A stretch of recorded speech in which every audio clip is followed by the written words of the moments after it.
Huh. So if you live a long time, delaying sounds like a pretty good deal. Exactly. But of course, not everyone is in a position to wait. Some people need the money earlier due to health issues or financial circumstances. It is a personal decision, and that is why it is important to run the numbers before deciding. That makes sense. Does all of this apply to QPP as well? Yes, the Quebec Pension Plan is essentially the same type of program. It is funded by worker and employer contributions, and your payments depend on how much and how long you contributed.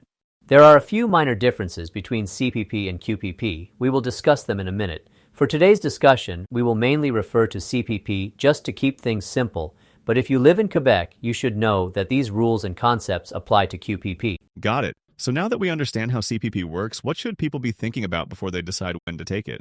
That is the big question, and it depends on a few key factors: your life expectancy, your other sources of income, and whether you need the money right away or can afford to wait.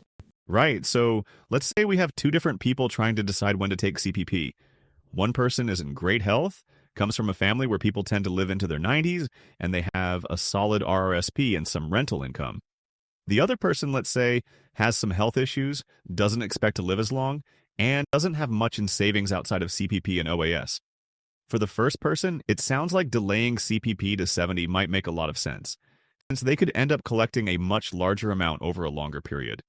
But for the second person, taking it at 60 could be the better option because they need the money sooner, and they might not benefit as much from waiting. That is exactly the kind of thinking that needs to go into this decision. The key is to look at your personal situation, your health, your financial picture, and your lifestyle goals, so that you are making the choice that gives you the best long-term outcome.